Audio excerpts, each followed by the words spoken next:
Danger danger, ಈ ಜೇನುತುಪ್ಪ ತಿಂದ್ರೆ ನಿಮ್ಮ ಸಾವು ಗ್ಯಾರಂಟಿ. ಈ ಜೇನುತುಪ್ಪ ವಿಷ ಅಂತ ಗೊತ್ತಿದ್ರೂ ಜನ ಹೆಚ್ಚು ತಿನ್ನೋದ್ಯಾಕೆ? ಅಂಗಡಿಯವರು ಯಾರಿಗಂದ್ರೆ ಅವರಿಗೆ ಕೊಡೋದಿಲ್ಲ ಈ ಜೇನುತುಪ್ಪ.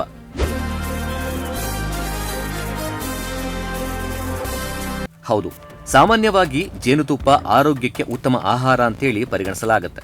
ಆದರೆ ಟರ್ಕಿಯಲ್ಲಿ ದೊರೆಯುವ ಮ್ಯಾಡ್ ಹನಿ ಅಥವಾ ಡೆಲಿಬಲ್ ಎಂಬ ವಿಶೇಷ ಜೇನುತುಪ್ಪ ತನ್ನ ವಿಷಕಾರಿ ಗುಣಗಳಿಂದ ವಿಶ್ವದ ಗಮನ ಸೆಳೆದಿದೆ. ಈ ಜೇನುತುಪ್ಪವನ್ನ ಅಲ್ಪ ಪ್ರಮಾಣದಲ್ಲಿ ಸೇವಿಸಿದ್ರೆ ತಲೆ ಹಗುರವಾದ ಅನುಭವ ಅಥವಾ ತಲೆ ಸುತ್ತುವಿಕೆ ಉಂಟಾಗುತ್ತೆ. ಆದರೆ ಹೆಚ್ಚಿನ ಪ್ರಮಾಣದಲ್ಲಿ ಸೇವಿಸಿದ್ರೆ ರಕ್ತದೊತ್ತಡ ಹೆಚ್ಚಾಗಿ ಕುಸಿಯುವುದು, ಹೃದಯ ಬಡಿತದಲ್ಲಿ ಏರುಪೇರು, ವಾಂತಿ, ಕೈಕಾಲುಗಳಲ್ಲಿ ಮರಗಟ್ಟುವಿಕೆ, ದೃಷ್ಟಿ ಮಸುಕಾಗುವುದು, ಪ್ರಜ್ಞೆ ತಪ್ಪುವುದು, ಕೆಲ ಅಪರೂಪದ ಸಂದರ್ಭಗಳಲ್ಲಿ ಪಾರ್ಶ್ವವಾಯು ಅಥವಾ ಸಾವಿಗೂ ಕೂಡ ಕಾರಣವಾಗುತ್ತೆ.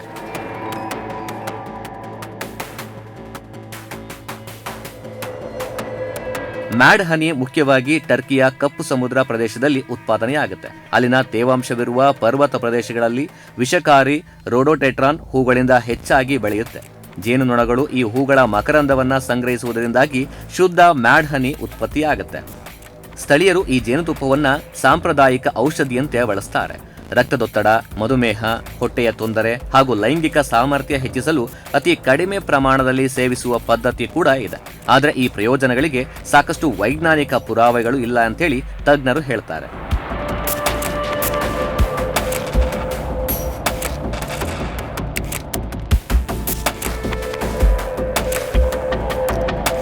ಇತಿಹಾಸದ ಪ್ರಕಾರ ಕ್ರಿಸ್ತಪೂರ್ವ 67ರಲ್ಲಿ ಪಾಂಟಸ್ ರಾಜ ಮಿಥ್ರಿಡೇಟಿಸ್ ಬೆಂಬಲಿಗರು ರೋಮನ್ ಸೇನೆಯನ್ನ ಮರಳುಗೊಳಿಸೋದಕ್ಕೆ ಈ ವಿಷಕಾರಿ ಜೇನುಗೂಡುಗಳನ್ನ ದಾರಿಯಲ್ಲಿ ಇರಿಸ್ತಾ ಇದ್ರು. ಅದನ್ನ ಸೇವಿಸಿದ ಸೈನಿಕರು ಅಸ್ವಸ್ಥರಾದ ನಂತರ ಅವರ ಮೇಲೆ ದಾಳಿ ನಡೆಸಲಾಗ್ತಾ ಇತ್ತು ಅನ್ನುವಂತಹ ಹಲವು ಉಲ್ಲೇಖಗಳು ಕೂಡ ಇವೆ. ಇಂದಿಗೂ ಕೂಡ ಟರ್ಕಿಯಲ್ಲಿ ಮ್ಯಾಡ್ ಹನಿ ಕಾನೂನುಬದ್ಧವಾಗಿ ಮಾರಾಟವಾಗ್ತಾ ಇದೆ. ಆದರೆ ಸ್ಥಳೀಯ ಅಂಗಡಿ ಮಾಲೀಕರು ಸಾಮಾನ್ಯವಾಗಿ ಇದರ ಅಪಾಯಗಳ ಬಗ್ಗೆ ತಿಳಿದಿರುವ ಗ್ರಾಹಕರಿಗೆ ಮಾತ್ರ ಮಾರಾಟ ಮಾಡ್ತಾರೆ. ತಜ್ಞರ ಪ್ರಕಾರ 1 ಚಮಚಕ್ಕಿಂತ ಹೆಚ್ಚು ಮ್ಯಾಡ್ ಹನಿ ಸೇವಿಸಿದ್ರೆ ವಿಷದ ಪರಿಣಾಮ ಉಂಟಾಗುವ ಸಾಧ್ಯತೆ ಹೆಚ್ಚಿರುತ್ತೆ.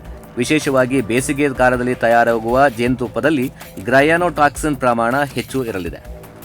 ಆದ್ರಿಂದ ಮ್ಯಾಡ್ ಹನಿ ಅಪರೂಪದ ನೈಸರ್ಗಿಕ ಉತ್ಪನ್ನವಾಗಿದ್ರೂ ಅದನ್ನ ಸಾಮಾನ್ಯ ಜೇನುತುಪ್ಪದಂತೆ ಸೇವಿಸುವುದು ಸುರಕ್ಷಿತವಲ್ಲ. ಆರೋಗ್ಯದ ಮೇಲೆ ಗಂಭೀರ ಪರಿಣಾಮ ಬೀರುವ ಸಾಧ್ಯತೆ ಹೆಚ್ಚು ಇರುವುದರಿಂದ ವೈದ್ಯರ ಸಲಹೆ ಇಲ್ಲದೆ ಇದನ್ನು ಸೇವಿಸದಿರುವುದೇ ಉತ್ತಮ. ಮಂಜುನಾಥ್ HR, ಸ್ಪೆಷಲ್ ಡೆಸ್ಕ್, ಪ್ರಗತಿ ಟಿವಿ, ತುಮಕೂರು.